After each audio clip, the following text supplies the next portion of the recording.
This is Duke Devil 95. My name is Brad Burnett. Today I'm talking about the 9th episode of Picard Season 3. Holy crap. A lot of stuff on this one. Let's go.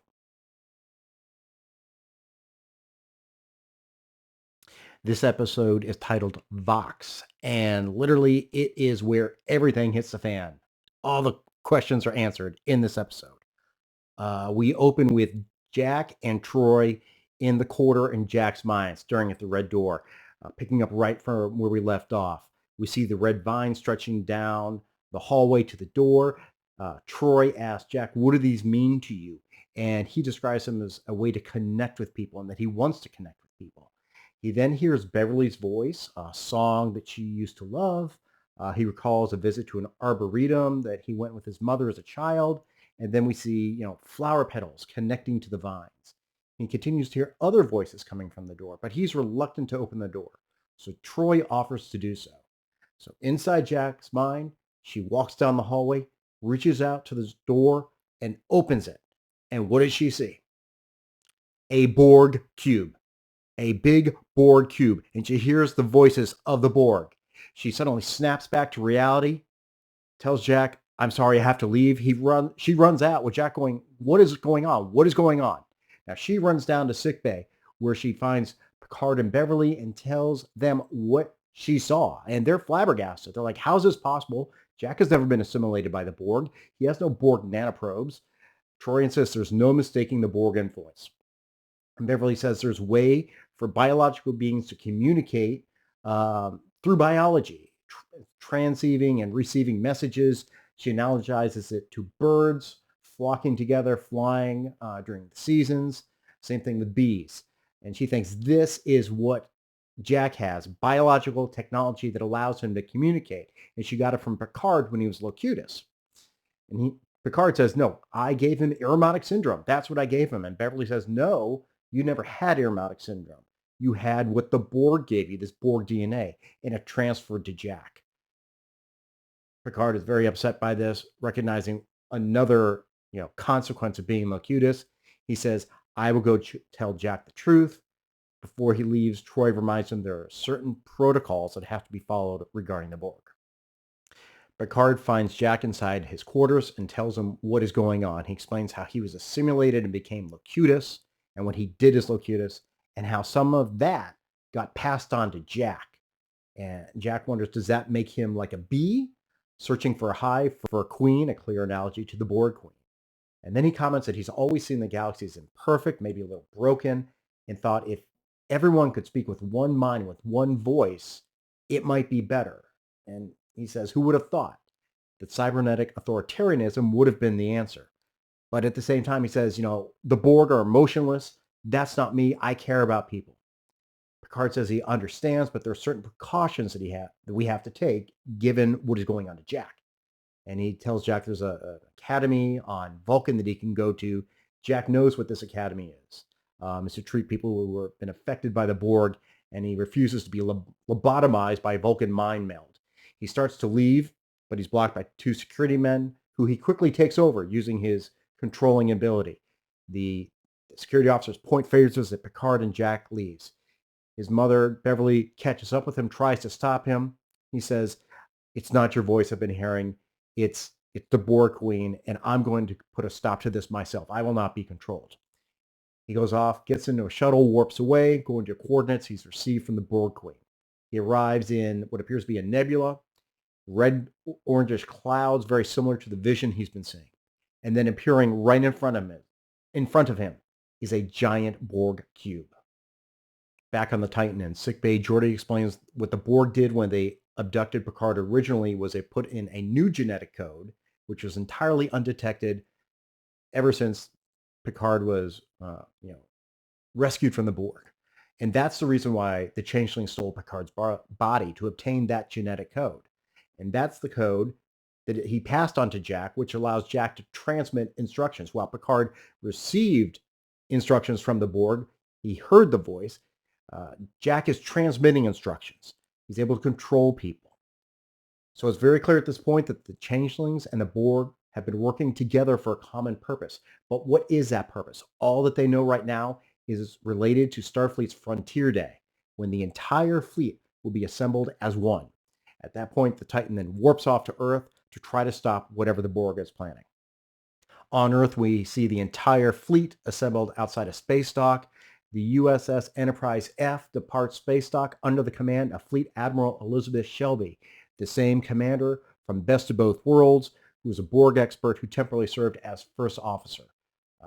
On the Titan, they see Shelby address the entire fleet, talking about the celebration of Starfleet, how it originated with the Enterprise NX-1, and then she explains Starfleet's newest advancement, which she calls Fleet Formation, a synchronistic technology which will connect all Starfleet ships together so they can act as one. She describes it as an impenetrable armada.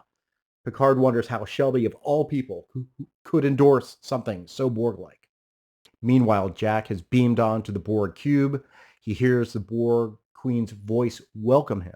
It's the voice of Alice Krieg, the Borg Queen from First Contact. She calls Jack her child, her flesh and blood, and she says his name is Vox. Unlike Locutus, who is a speaker for the Borg, Vox is the actual voice of the Borg.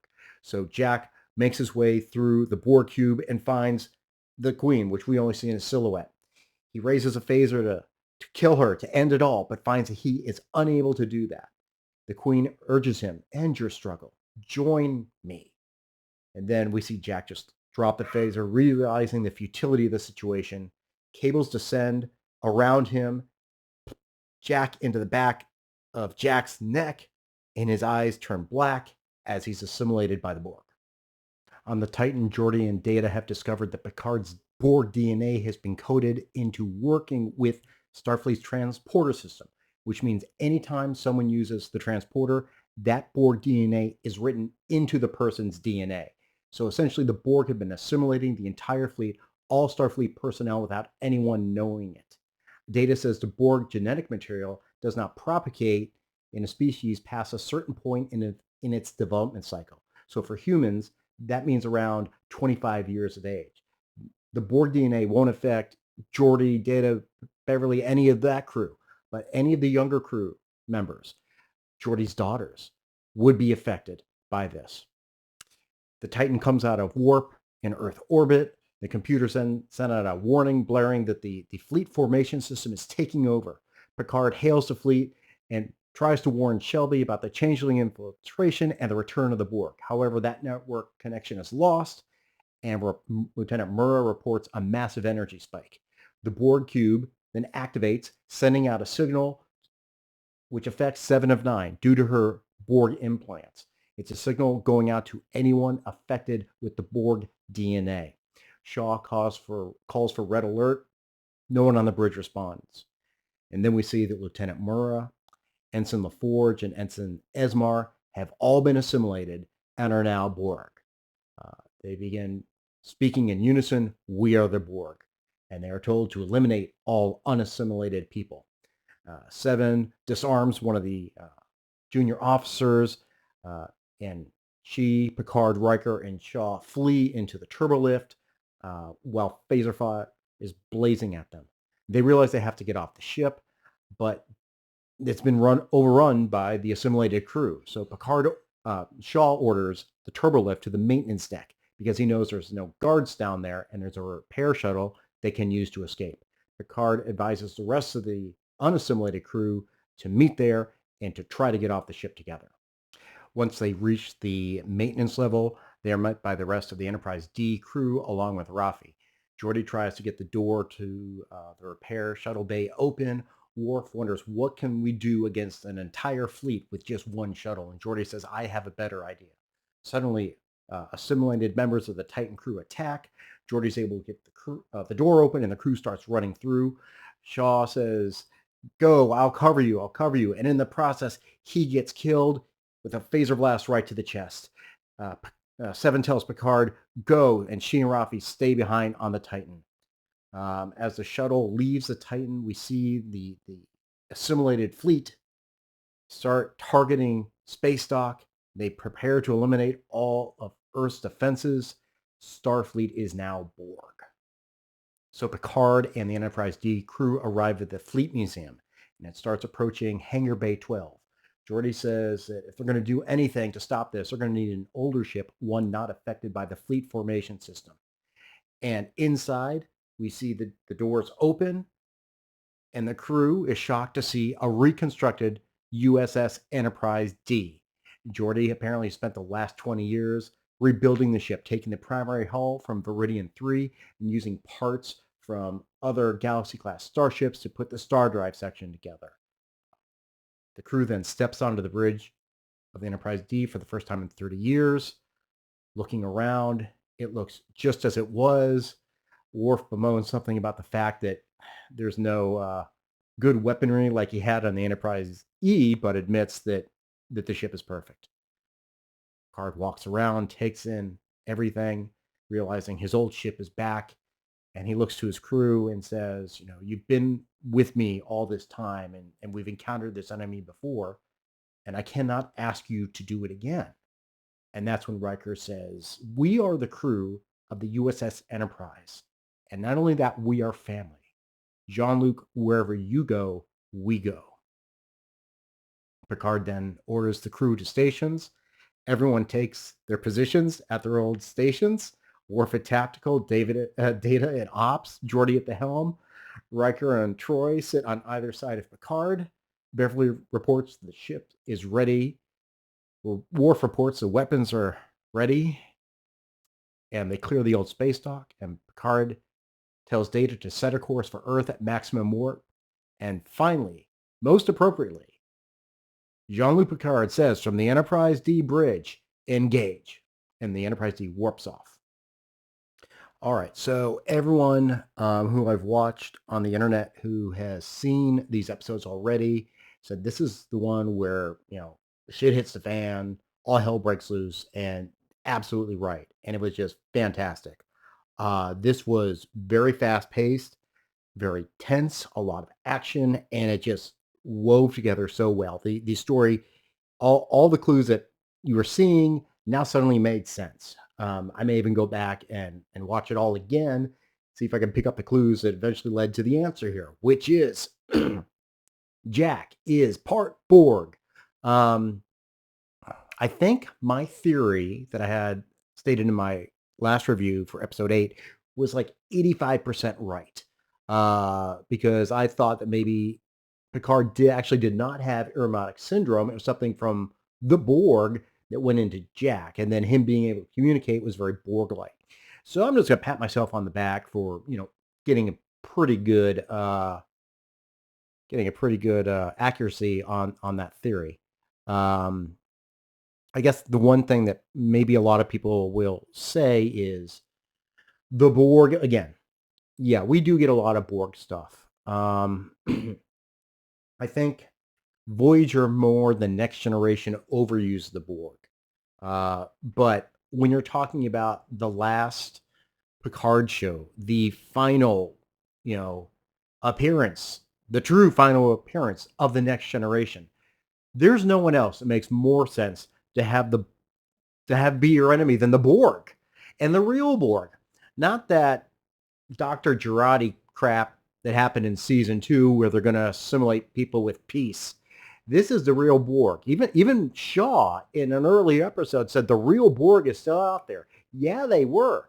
And they weren't just out there. They were in here. They were in Starfleet doing this, playing the long game to get this all done, to just absorb Starfleet. And it was clearly very vengeful, which I think it's fair to say it's not really a Borg trait. Unless you're thinking the Borg Queen, I guess she can be vengeful. At least the way they portrayed her in Voyager. She seemed to have a personal vendetta against Janeway, in my opinion. But it was well done, even for the fact they didn't have a limited budget. So clearly they weren't able to pay Alice Krieg, or Kriegi, I forget how to pronounce her name, for an actual physical appearance. We know that the budgetary constraints on this whole series were not great. They were great. You didn't have a lot of money spent. That's why we had a lot of bottle shows, so to speak, and everything was pretty much confined to the Titan. But they were able to have her voice done, and you could tell it was her voice. And she sounded just as menacing as she did in First Contact, and the way the plan worked out made sense. It's wacky as hell. It's crazy, but when you think about the fact that they took that DNA and encoded it through the transporter and just wove it into the reformed molecules, the molecules of a being are deconstructed and converted to transporter energy and then reformed from that energy. And they just put those new sequences in, which no one would notice. It's pretty clever. Give them credit for that. Another thing that I'm going to mark this as bad, even though it was well done, and that was the death of Shaw. Really grew to like Todd Stashwick's performance as Captain Shaw. I know there are some people talking about potentially a Star Trek Legacy show. Terry Matalas has made it clear that that's just talk among people. There is nothing in development. It is pure wishful thinking at this point. And I think when you get down to it and where Alex Kurtzman is still locked up in contract for another 3 years or so, and they're going ahead with this Starfleet Academy project in the 32nd century, I think it's unlikely that we're going to see Star Trek Legacy the way, the old fans like myself, the true Trek fans of the true Trek, in my opinion, would want to see. So that's why I'm enjoying the hell out of this while I can. And just his death was, it was emotional. For a character we just got to know over a little bit, it was really well done. Credit to Stashwick and the writers for developing Shaw so well.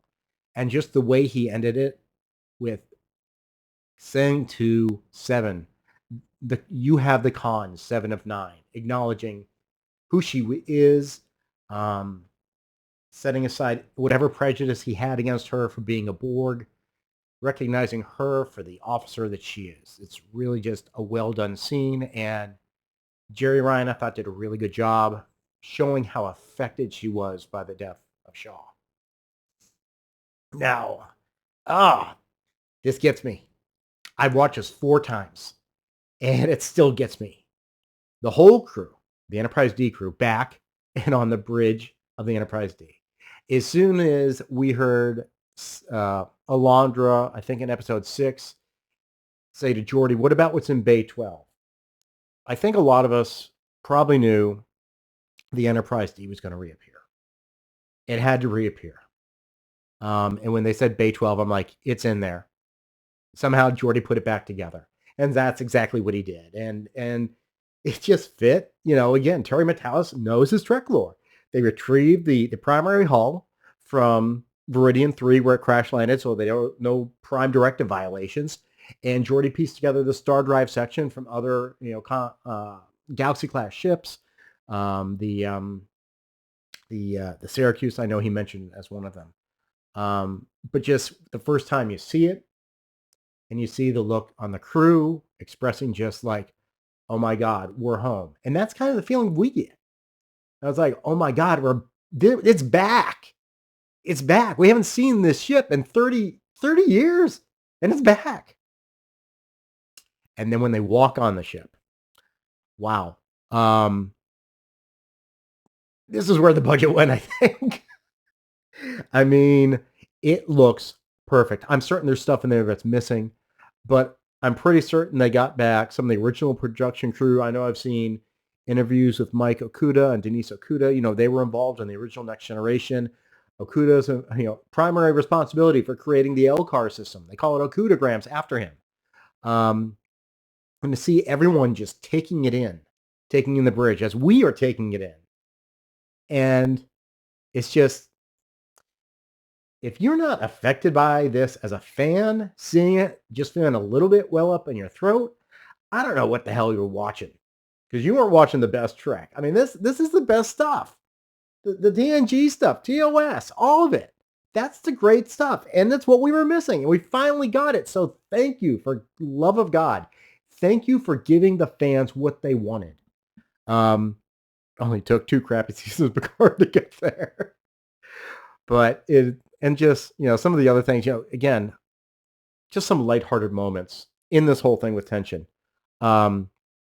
Jordy mentioned that, we can't use the Enterprise E, obviously. And then everyone looks at Worf, and Worf just goes, that was not my fault. So first off, that confirms that Worf was captain of the Enterprise E. I know I saw some literature on that, and things didn't go well for the Enterprise E.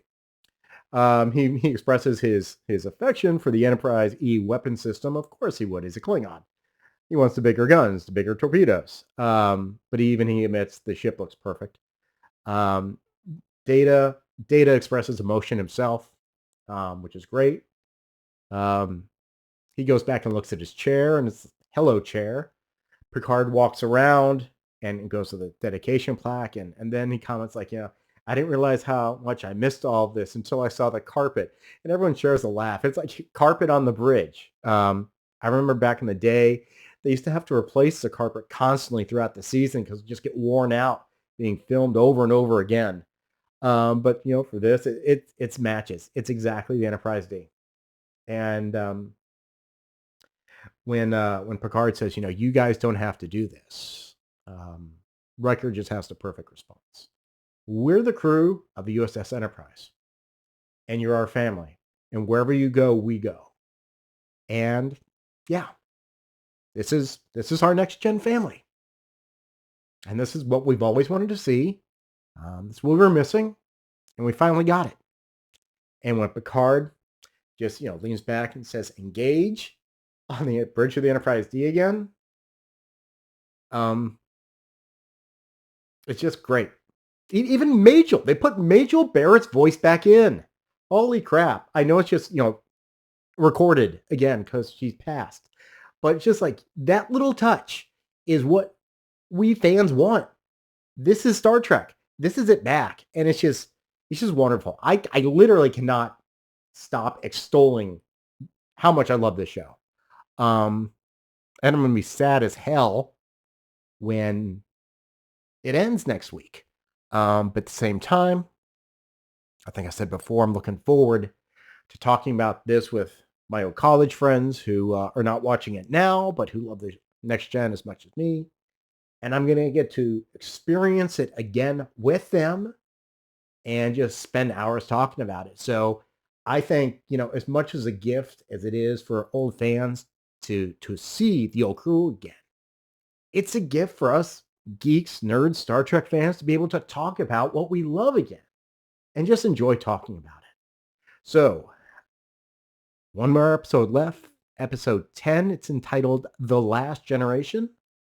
I know our guys are going to walk away. I don't know how the hell they're going to do it, but can't wait to see it. Until next time, questions, comments, witticisms down below. Click like, click subscribe, click share. I'll see you later.